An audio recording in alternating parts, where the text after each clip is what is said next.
June 5, 1944. 0130 hours. Wolfschanze. Wolfslayer. East Prussia. Rain needles the pine forest, turning the sandy tracks to paste. Inside a low timber hut wrapped in blackout cloth, a Luftwaffe meteorological officer wipes condensation from a glass chart and taps a barometer with his knuckle. The needle trembles and settles lower. On the wall, a Europe-wide surface plot crawls with wax pencil fronts and cold symbols.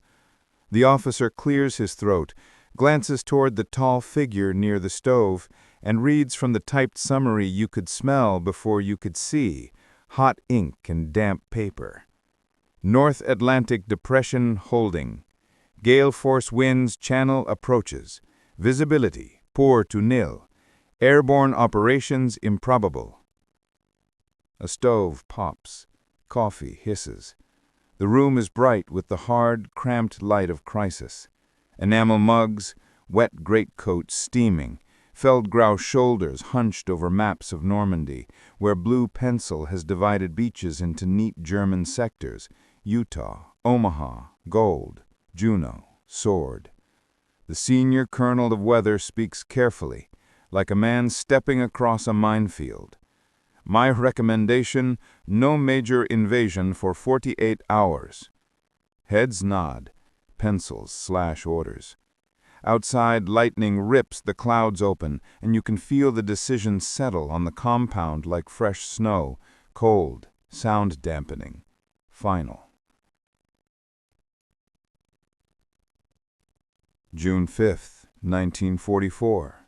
0245 hours. Western approaches. North Atlantic.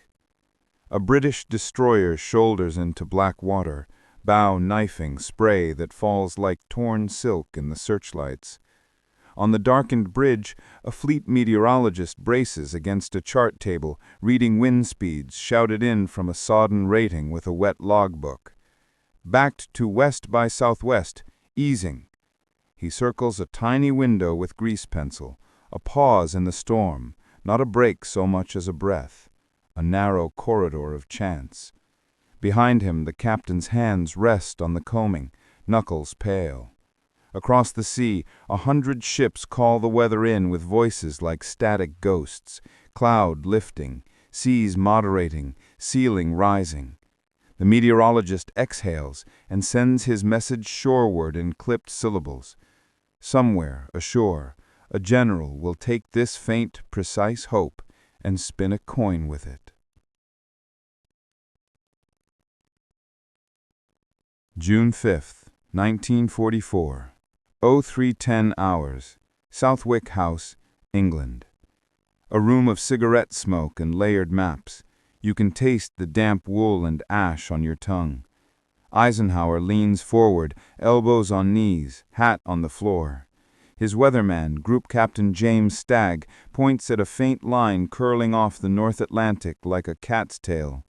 "Sir, we believe there will be an improvement after dawn. It may last 24 to 36 hours. Silence. You could hear the embossed paper crackle under Stagg's thumbnail. Lee Mallory scowls. Admiral Ramsey shifts. Montgomery checks his watch as if time itself were a subordinate. Eisenhower's jaw works once, twice. His voice is low. "Okay, let's go." The order ricochets between phones, over teletype, through code names and passwords. In fields across southern England, engines turn, then cough, then settle into a killing purr. The rain still combs the night, but the horizon is lifting, the world becoming less solid, more possible. 1,000 paratroopers pull on silk and webbing, slap one another's shoulder blades and mouth silent prayers. Across the channel, in sand-sunk gun pits, German sentries tuck their collars up and stamp their feet against the useless cold. Somewhere in Normandy, a duty officer writes that the storm will keep the Allies away. He underlines it, satisfied. He does not know he has just written an epitaph.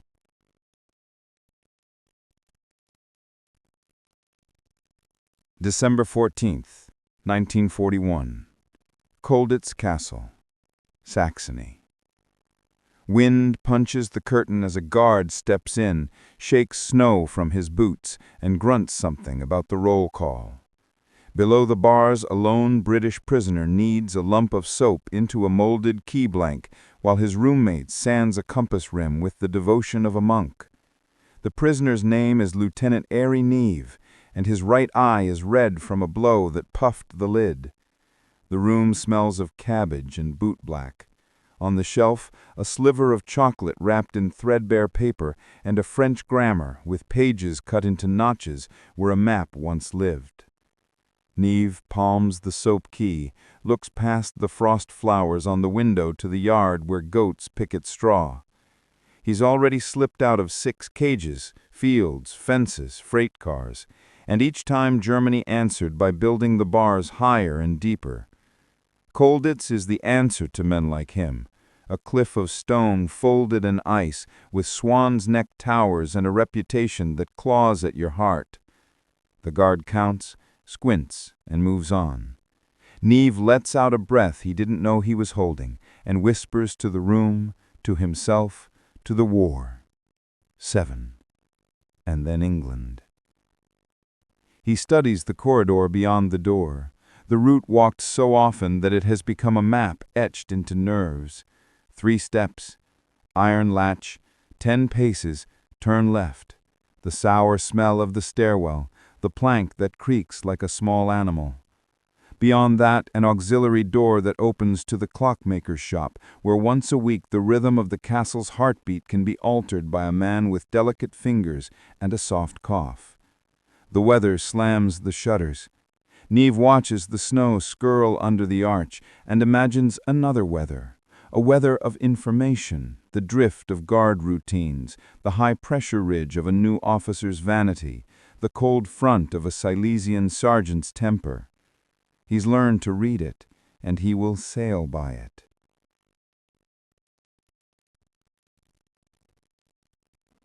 February 28th, night, beneath a railway embankment near Ulm. 2 figures in German uniforms lie flat in oily snow as a locomotive rolls over them, iron thunder pressing the earth into their ribs. Neve tastes soot and metal. The world is a storm of grit and vibration. When the train has passed and the stars return, he and his Dutch partner, Lieutenant Tony Lutijn, scramble to the fence line and run bent double, their breath burning the air with little white ghosts. Their uniforms were stitched in a prison workshop from careful thefts, cloth here, buttons there, a story told into existence.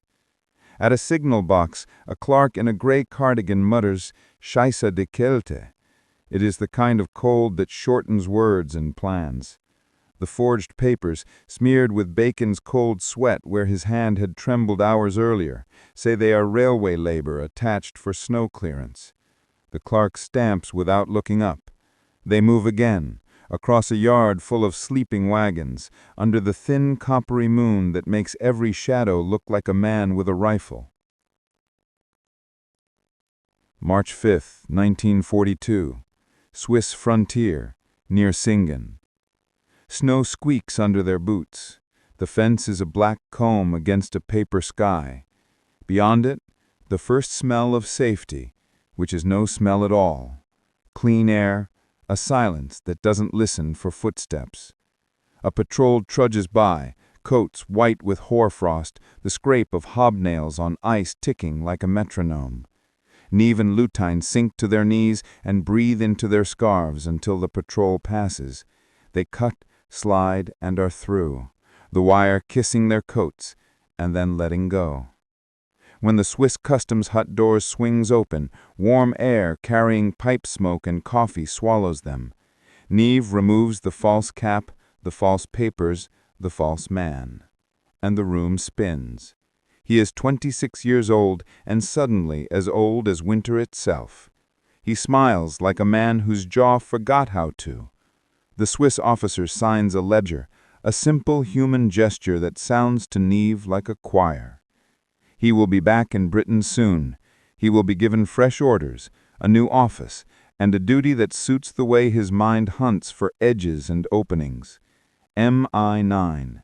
the escape and evasion experts.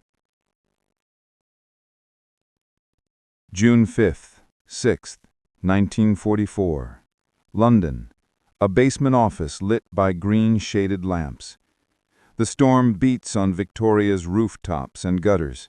In the little room below the street, a kettle rattles and a wall clock drips time across a map stabbed with colored flags. A familiar voice, quieter now, moves through the space. "File let courier route through Loudun, and get me the channel wind speed every 20 minutes." Airy Neve writes in a tight hand, the pen's nib scratching like an insect's feet. He is older, but you can find the same iron rule in the set of his mouth.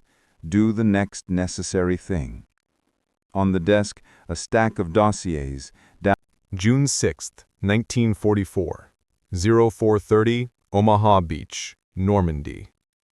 The first wave hits like a heartbeat. The horizon flashes white as the Allied Armada opens fire. Hundreds of guns thundering in synchronized chaos. Rain still spits from low clouds, mingling with salt spray and cordite. Landing craft buck against the surf like panicked horses. Engines scream, men retch, ropes whip. It is the orchestra of invasion, played on the strings of fear and steel. In one boot, a sergeant from the 1st Infantry Division clutches his rifle so tight the metal leaves marks on his palms. "If the weather holds," he mutters to no one in particular, "we make it." But he doesn't know how close it came to being called off again, how the sea itself nearly turned the greatest gamble of the war into a watery grave. June 4th to 5th, 1944. The forecast that changed history. At Hitler's headquarters, the Reich's Weather Bureau had one fatal flaw. It could only read the sky above Germany. Its meteorologists had no data from the mid-Atlantic, no clue about the storm building west of Ireland, and no awareness of the eye of calm forming within it. They relied on radio silence from occupied France and a handful of coastal barometers. By contrast, Allied meteorologists had something the Germans didn't: Iceland, Greenland, and Atlantic weather stations that listened to the heartbeat of the storm. James Stagg's team saw what the Germans could not: a narrow weather gap forming between two massive systems. For 12 precious hours, the winds would ease, the clouds lift, and the waves flatten just enough for the invasion fleet to cross. Had the Germans known, they might have doubled their patrols, fueled their Panzers, called their generals back to the coast. Instead, on the night of June 5th, Field Marshal Erwin Rommel was in Germany visiting his wife for her birthday, convinced no sane commander would land troops in that weather. June 6th, 1944, 0600, Wolf's Lair. Inside Hitler's Pine Bunker, aides pass damp reports across the map table. "Paratroopers in Normandy? Impossible. It's a diversion," one officer says. Hitler sleeps through the first 3 hours of the invasion. His adjutant, Otto Gunsche, hesitates outside the door. No one wakes the Führer lightly. When the confirmation finally comes, it's already too late. German coastal commanders, still thinking the landings are a feint, hold back their Panzer reserves, waiting for orders that never come. The 12th SS Division sits idle for hours that decide the fate of Europe. And outside, on the beaches, the men who rode the weather window fight for every yard. 0645, Omaha Sector. Waves churn with the dead and the living alike. Smoke curls off the cliffs like burned paper. The wind shifts west, pushing the tide higher, scattering landing craft, clogging the shore with wrecks. But even as the rain thickens, the storm does not return. The brief calm holds, just as Stagg predicted. For once, nature favors the invaders. Somewhere in a drenched foxhole, a soldier from the 116th Infantry looks up and sees the clouds break, a single shaft of sunlight falling on the gray sea. He'll remember it for the rest of his life, how the world seemed to pause between chaos and deliverance. Meanwhile, the irony. In France, the German Weather Service still transmits reports stating no invasion expected, channel impassable. Hitler's staff quote their own data to justify disbelief. Their mistake, the arrogance of assuming the sky obeyed the same rules as their war plans. London, 8 a.m. In a bunker beneath Whitehall, Harry Neves studies coded signals from the French resistance. Bridges blown, railways cut, safe houses ready. Every pin on his wall now moves in real time. Behind the calm of his pen strokes lies the echo of his old captivity. He knows what it means to wait for a door to open, and he knows the world's greatest escape has just begun. As the first reports of beachheads arrive, a British corporal bursts in. "Sir, it's working. They're through at Utah and Gold." Neve looks up, eyes tired but alive. "Good," he says quietly. "Then let's make sure they get home again." Outside, the wind drops to a whisper. The invasion that nearly drowned in rain is alive, carried by the narrowest mercy of weather and the fallibility of Hitler's own forecast. And somewhere on the coast of Normandy, amid smoke and surf, a soldier looks skyward and whispers, "The storm passed." He's right, but only just. June 7, 1944, 0720, Berlin. The Reich Chancellery is a fortress of disbelief. Telegrams spill across the marble floor like the aftermath of a storm. Reports from Normandy, conflicting, panicked, unbelievable.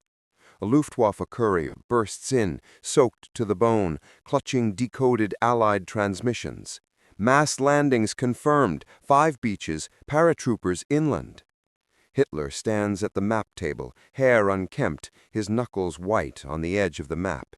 "Impossible," he mutters. "The weather was against them." His meteorological advisor stammers through excuses. The storm front, the poor visibility, the assumption that no commander would risk an invasion under such conditions. "What assumption? Assumption is treason!" The officer's eyes drop to the floor. No one breathes. Outside, thunder cracks. But it's not the sky this time. It's artillery from the Western Front, echoing across Europe. June 7, 1944, 12:10, Southwick House, England. In the Allied command room, the air smells of coffee and sweat and victory held by a thread. Eisenhower's staff watches new reports arrive, beaches secured, towns liberated, bridges intact. But the weather is turning again. Gusts hammer the channel, grounding some aircraft and forcing supply convoys back. The meteorological gap is closing exactly as predicted. The invasion, by pure calculation and human nerve, made it through the only doorway nature left open. Group Captain James Stagg leans against a wall, exhausted. For 72 hours he hasn't slept. A naval officer hands him a mug of black coffee and says, "You realize, Captain, history belongs to you now." Stagg shakes his head. "No," he replies, voice quiet and firm. "It belongs to the men who trusted a weather report." June 8, 1944, Northern France, near Bayeux. Harry Neves stands among the first field headquarters established on liberated soil. The smell of diesel, wet earth, and cordite hangs thick in the morning air. He surveys rows of prisoners, German soldiers, stunned, shivering, and silent. Many still can't comprehend how the Allies crossed the Channel in what they believed was an unbreakable storm. One of the captives, a young lieutenant, blurts out in English, "It was madness! The weather! You should have drowned!" Neve studies him for a moment before replying, "Sometimes survival depends on who reads the sky correctly." Nearby, engineers build makeshift runways from crushed stone, while medics work in tents marked with red crosses. The wind smells of ozone, the storm's aftermath. The soldiers move like ghosts, between exhaustion and adrenaline, between disbelief and duty. June 9th, 1944, 0400 hours, Normandy coastline. The beaches have become graveyards of steel and tide. Landing craft lie half submerged, twisted by the sea. The air still hums with the distant thunder of naval guns. A lone war correspondent from Life magazine crouches behind a dune, camera trembling in his hands. His shutter clicks in rhythm with the surf. Moments of chaos frozen into history. In his journal he writes later that day, "The weather was the war, not the tanks, not the bombs, the clouds, the entire invasion balanced on a breath of air." June 10th, 1944, Wolf's Lair, East Prussia. Reports from Normandy flood in faster than anyone can process. The Wehrmacht's counterattacks fail under skies still too stormy for the Luftwaffe to fly effectively. Rommel returns from Germany in fury, demanding why his panzers weren't deployed when the invasion began. His adjutant can barely answer. Rommel slams his fist on the table. "The enemy used the weather as a weapon," he spits. "They made us blind." For the first time, Hitler listens in silence. Then, quietly, he says, "Perhaps Providence is no longer on our side." No one dares respond. June 12th, 1944, London. Back in his MI9 office, Harry Neve receives a coded telegram. It's brief, clinical, but it makes him pause. Operation Overlord success. Normandy secure. Weather window closed. He sets the paper down and looks out the rain-streaked window. The storm is back, hammering London rooftops, but to him it sounds almost peaceful. He remembers the cell walls of Colditz, the whistle of wind through barred windows, the endless gray sky that once felt eternal. The same weather that once confined him now liberated an entire continent. Neve closes his notebook, the ink still damp from his last report, and murmurs, half to himself, half to history, "Sometimes even a storm can be a friend, if you know how to wait for it." Outside, the rain falls harder, washing London's soot into the gutters. Across Europe, the war rages on, but the tide has turned. The invasion that Hitler thought impossible has rewritten the forecast for the rest of the world. And somewhere, in a quiet office filled with maps, Harry Neve lights a cigarette, exhales, and allows himself the smallest smile. For once, the weather and fate had chosen the right side.